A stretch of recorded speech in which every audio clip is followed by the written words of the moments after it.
Okay, we have Coach Napier, and he would like to go straight to questions. Front row to your left, Coach. Hey, Coach Jacques Doucet, WAP-TV in Baton Rouge. How are you? I'm great, man. How about you? Doing great, doing great. So many people in Louisiana think so highly of you, what you did with the Raging Cajuns and whatnot, and certainly your name was mentioned with the LSU job. What would you tell people out there who are going to compare you and Brian Kelly and the success you have and that whole narrative? Yeah, I mean, I think Brian's an unbelievable coach. Got nothing but respect for him, nothing but respect for LSU. So, you know, I'm focused on the University of Florida, you know, and we've put together a great group of people. I'm thankful for the belief the administration had in our plan, you know, and the vision that we have for what we can do for the Gators. But I would tell you this, I am so appreciative of the experience I had in that state, you know, in Lafayette, right? I mean, unbelievable experience. The people, the community, certainly the staff, and most importantly, the players. Coach, to your right, third row. Nicole, KBTX College Station. Coach, you were under Jimbo Fisher. What did you learn from him? And then also, how exciting is it, or what emotions go through your mind knowing that you're taking your team to College Station in Kyle-Field? Yeah, no, Jimbo, I was with Coach Fisher for about a month, I think, you know, to some degree. Transitioned in there and then got an opportunity to go back to the University of Alabama, which was a tough decision, you know, and I'm thankful for Jimbo being understanding. Those are always tough, especially when it happens quickly like that. But, you know, Jimbo's a phenomenal coach. I mean, his track record going all the way back. You know, I've been around, and Jimbo's been around, you know, but he's always a guy that I felt like did a great job of utilizing his personnel. He had a great feel and connection with his team, and he continues to have success and improve that program at A&M. So that'll be a challenge, and it's one that we look forward to. Coach, to your left, second row. Coach, what aspects of building Louisiana in year one are you applying to building Florida in year one? Yeah, that's a great question. I think, you know, there's a lot of common ground. You know, each one of these teams, I mean, I think each year is a little bit different, but year one, you're learning your place, right? You're learning how to present your product. You're learning the community, the administration, the players. I mean, there's so many people that contribute to your team. So that's where we're at the University of Florida, and I feel like looking back was very similar at UL. You know, and every day there's a problem to solve, right? And I think that this goes with year one. I often would say year one is like giving a year of your life away, you know, because each day, man, there's just a handful of things that continue to pop up. So we're work in progress, much like we were year one there. We've got a lot of work to do to improve, but I'm confident we've got the resources and the people to do that. Coach, to your right, the back row. Chess Boucher with NBC 33 in Baton Rouge. Corey Raymond is essentially the godfather of DBU at LSU. What does he mean to you and, you know, your new coaching staff? Yeah, Corey brings a ton of wisdom. You know, I mean, I think he's the assistant head coach for defense, and really a guy that I have tremendous respect for. The player development, the pedigree, the track record, I mean, it's phenomenal when you think about 16, you know, guys getting drafted there. But you know, Corey connects with people well. You know, I think he does a really good job establishing rapport with his players. He's a phenomenal teacher in the classroom setting, on the field. And I just think he's a savvy veteran and always a guy that, you know he's going to be consistent and you're going to get his very best. To your left, Coach, third row. Hey, Billy. Jeff Spiegel, ABC 3340 Birmingham. What's the most important thing you learned under Nick Saban at Alabama? Well, I think defining expectations. You know, I think he's got a really good understanding of all the different parts of the organization.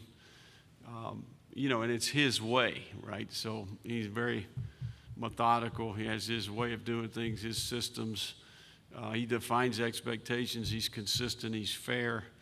And then, you know, I just think overall, a very disciplined person, you know, in terms of how he uses his time. Phenomenal leader, always very well prepared, and really always evolving, willing to adjust, willing to adapt, always quality control in everything that we did. And, we take much of the same approach in how we operate. Coach in the aisle to the right, fourth row. Jamal Kennedy, WSFA 12 News in Montgomery. Coming from the Sun Belt Conference, the line of coaches that have come out of there recently. Could you sort of speak to the strength of that conference and sort of where they might sit among the G5s there? Yeah, the proof's in the pudding.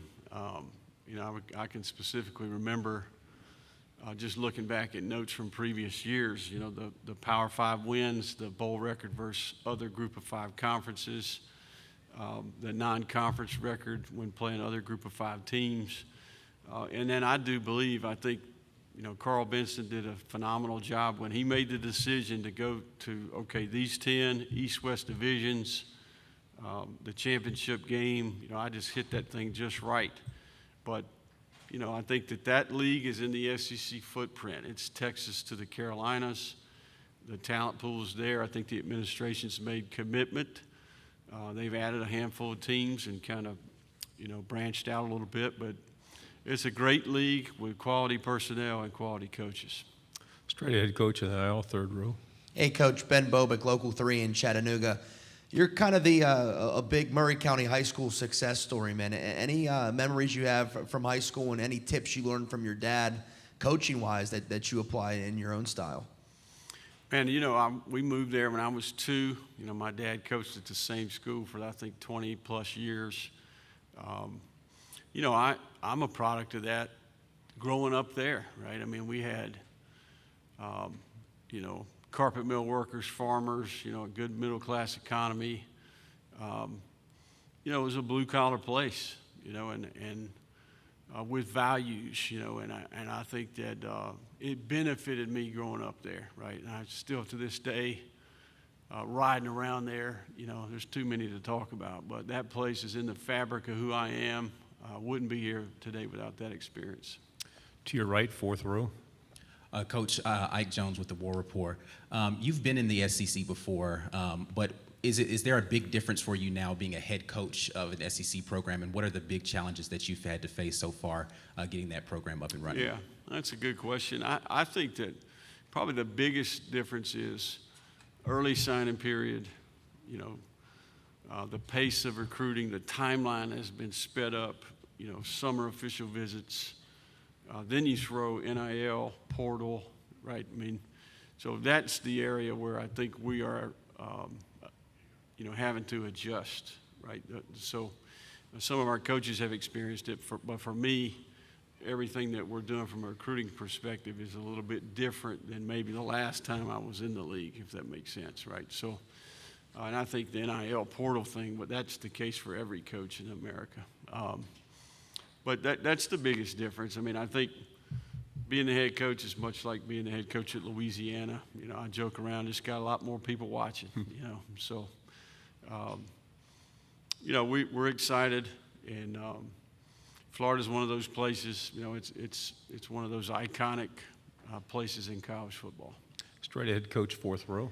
Coach, a lot of people talk about a guy's a player's coach, but that doesn't mean that you go out with your players and be buddies with them. And I got 4 kids, and they say, ain't the parents are the problem more today. They want to be friends with their kids. How do you separate?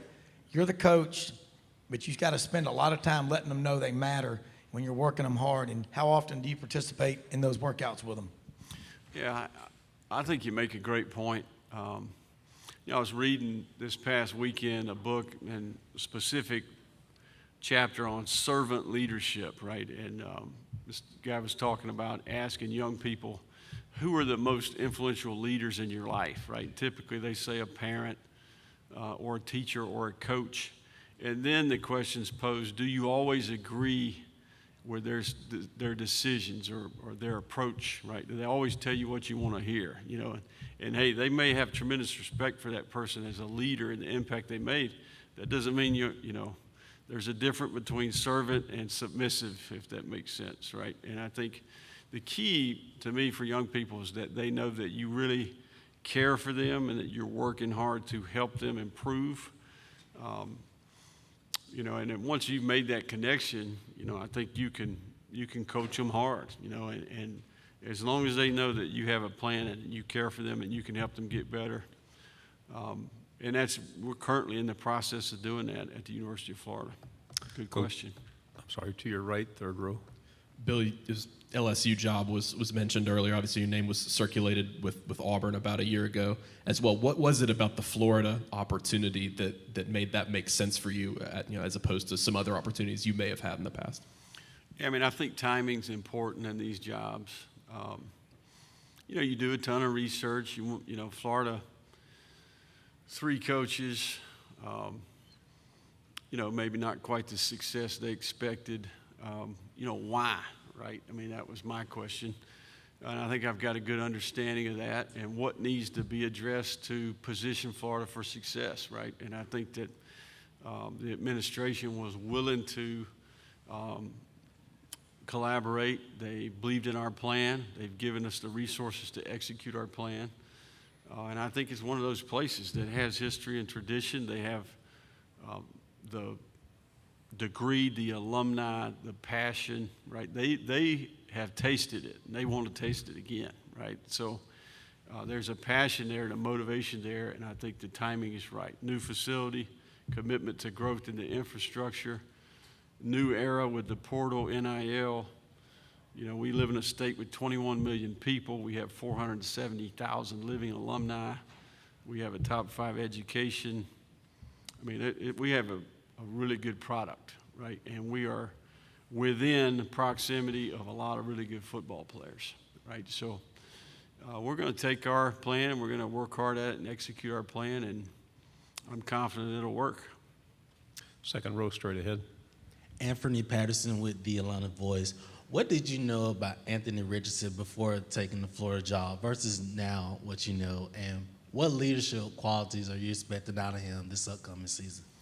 Yeah, I mean, I think we all were very aware of Anthony and you know, when given opportunities to play, you know, he's had some unique situations with 2 quarterbacks, some injuries, some, you know, veteran player, draft pick, really exceptional players in front of him, right? So, but when he did play, you could immediately see. I think I can remember the bowl game against Oklahoma. I still remember him going in the game, and I'm watching that, and I'm thinking, man, they got their guy for the future, you know. But he has the physical traits. What I've been impressed with is he's extremely bright. He has character. He's humble. He cares about his teammates, and he's willing to work, you know, and he's a great listener. He takes the meeting room to the walkthrough to the field. I think he's growing up as a leader. You know, he understands the importance of his role, not only on our team, but at the University of Florida and all the things that come with that. So it's one of the greatest things about coaching is you get a chance to be a part of that journey, right? I mean, that's where the gratification as a coach comes in, right? When you get a chance to be there and help them write that story. And I'm excited about working with Anthony. Last 2 questions, front row here, and then we'll go front row here. Zach Albaverdi, Gators Online. Billy, you spoke in the spring about the need at receiver, and then you guys went and added 2 players at that position this offseason. Can you discuss both of those guys? First with Ricky, is him getting that number 1 jersey maybe a sign of the impact you guys expect him to have on offense? And then 2, Thigh Bowman, how did he even come on y'all's radar, and Right. what does he bring to that spot? You know, I think that I like our receiver group. I mean, we've got a handful of really good players. I think some with experience, some that I think are very capable. I think we needed complementary players, right? I often would say the receiving group is like a basketball team. You know, you need a center, a power forward, a 3-guard. You need a 2-guard. You need a point guard, right? You need some diversity in the room. And I think we added a couple players that have some of that, some of the things that we needed: speed, change of direction, run after catch, vertical threat. And I think both these guys do that. Ricky obviously has been a very productive player, you know, and was the leading receiver at Arizona State, and, you know, has film, and there's no question that he's garnered the respect of our team so far, just in 8, 9 weeks. And then Ty got banged up a little bit early on arrival, but Ty's earning respect as well. He was just a guy who passed our evaluation. He was in this class, and we found out he was available. He's a high school qualifier, so we made a decision to go ahead and bring him in. So he has character. He has been mentored by some great receiver coaches and receivers. His brother played at Northwestern, had a cup of coffee in the league. He's got a football background, and I think he's, really got good intangibles. I think he's going to bring some things to our team. So 2 good players, both passed evaluation, and, I think good people and good players. We can't get to our last question. Coach has to run. We're sorry, but thank you, Coach. Good job. All right, thank you all.